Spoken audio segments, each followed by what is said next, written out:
Our next speaker is coming from India. He's been with us since very early this morning.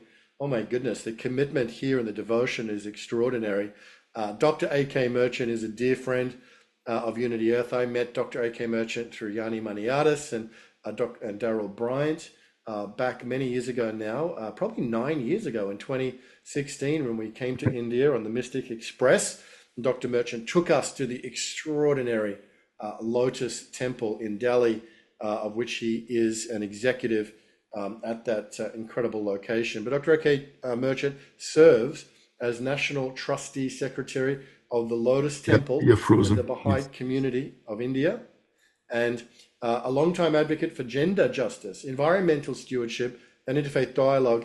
He works tirelessly for peace and sustainable development. Tirelessly indeed. But Dr. Merchant, you are prolific with your publications and your presentations, and it's an honor to have you here from early in the morning in Delhi to be with us at the symposium. Welcome, Dr. A.K. Merchant. Yes. I'm so great, so grateful and honored to be part of the Unity Earth and this particular session. In fact, I just returned from my program in South India in Coimbatore, where we had such beautiful synergy about the subject of building partnership and spiraling up for a planetary consciousness, working with institutions. So this has been, and here, after having listened to such erudite and such powerful presentations, I'd like to share something about what we are doing in terms of the solutions. And many of you know that, there's no need to repeat what's the state of the world. Everybody is so strongly affected, impacted. In India, we just concluded our Artificial Intelligence Impact Summit.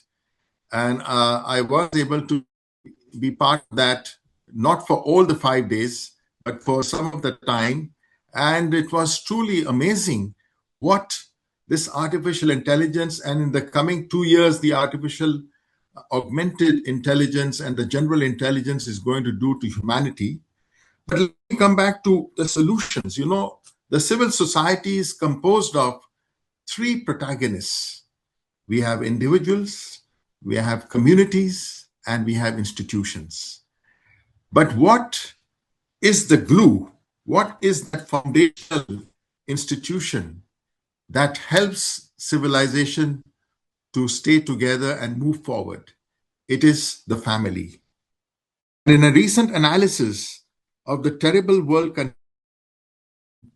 the report concludes that the deployable of the institution of the family, which is the bedrock and cornerstone of the society, is the primary cause for what we are experiencing day in and out.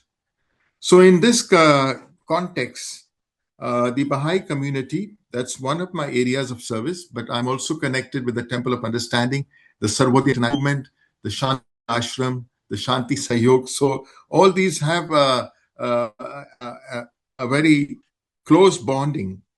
And after having such beautiful presentations in terms of the normative analysis of the situation and the possible solutions that we already have, but may have been so successful in implementing, I'd like to focus my attention on what's happening in India, with which I'm very intimately committed.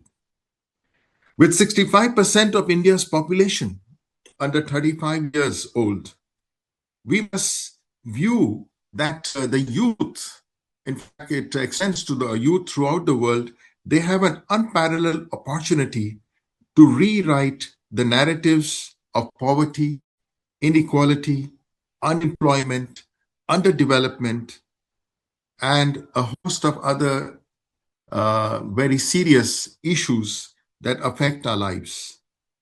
Youth must become doers and not remain, must become doers and not remain dreamers. They need to ask not how do I stand out, rather, what do I stand for? So in schools and institutions with whom we are working very closely, there is power in the collective action. And it means recognizing that scale magnifies impact. The word scaling up has been referred to many times by all the erudite speakers. And for example, in a school of 5,000 kids, if each child picks up one piece of litter, the entire campus shines. But if each one drops one, it turns into chaos. Pupils must foster harmonious action, whether it is reducing waste, fighting misinformation, helping a struggling classmate, or speaking up for justice. Even small efforts by large numbers can have far-reaching impact. So based on my experiences, I'd like to say that ownership is all about participation, engage ethical and empathetic responsibility in shaping a better and disciplined world, India included.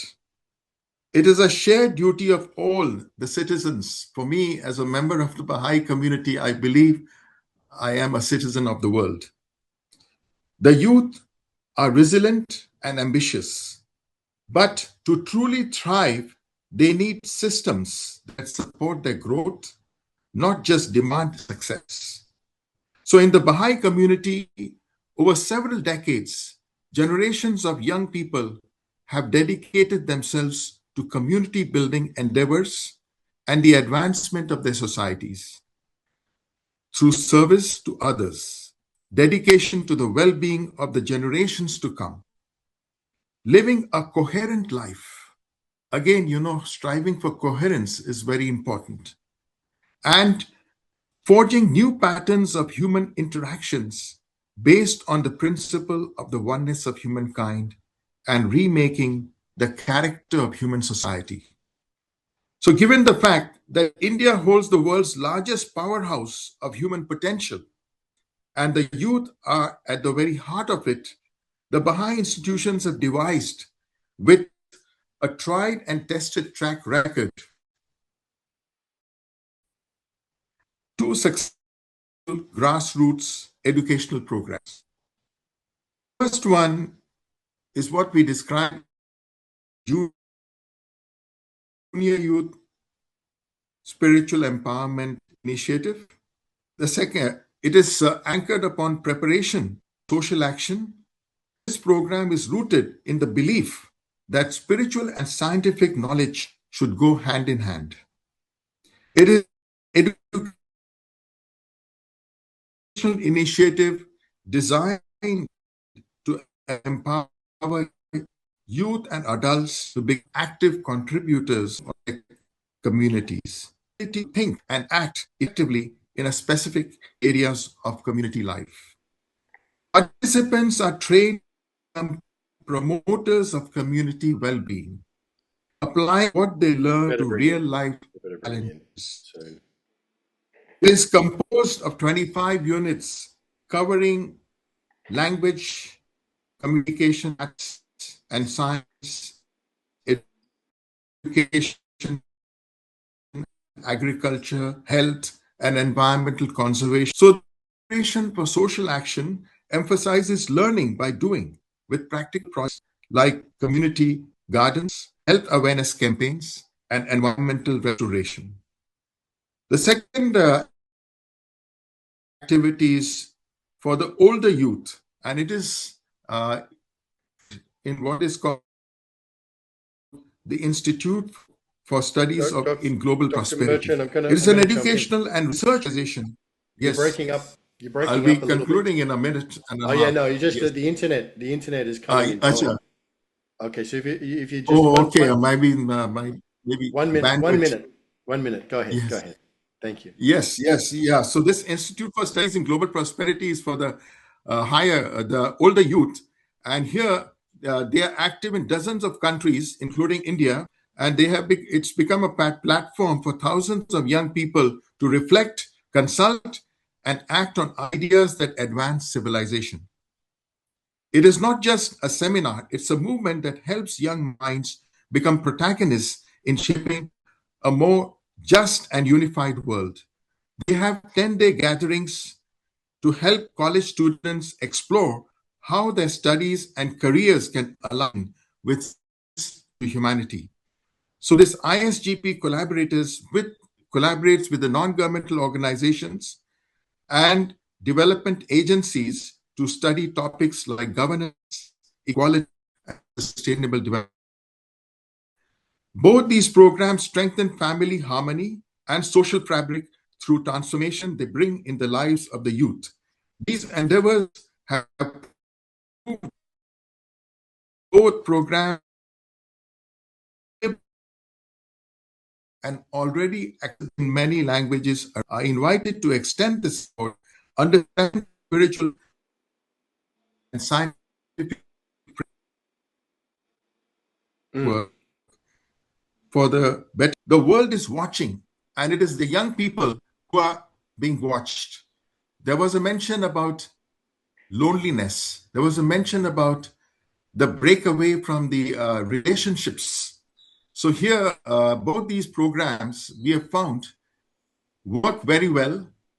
And as more and more young people get attracted, I'm sure that our desire for a planetary consciousness, our desire for bringing about a transformational will surely help us to accelerate that positive trajectory, which Unity Earth and its like-minded organizations are helping us to appreciate and understand.